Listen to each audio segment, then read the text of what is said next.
নামে বিখ্যাত হবে। তো তাই কি বলছেন যে বৈশাখ মাসের কৃষ্ণপক্ষের একাদশী এই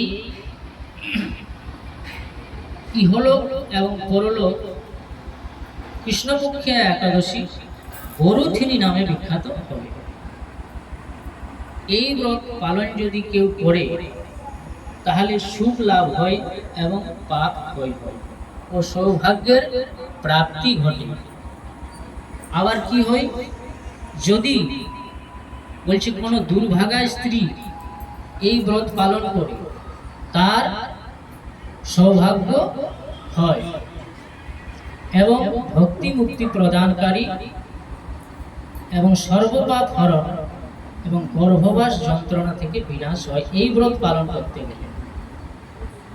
এই ব্রতটি এমনই যে এই ব্রতে অনেকগুলো জিনিস আছে, যেমন এই ব্রতের প্রভাবে এই বরুথিনী একাদশী ব্রত করেছিলেন মানধাতা, ধুন্ধুমার এবং আদি আদি রাজারা। এই ব্রত করে দিব্য ধাম তারা লাভ করেছেন এই ব্রতের প্রভাব। যদি এই ব্রত কেউ করে তাই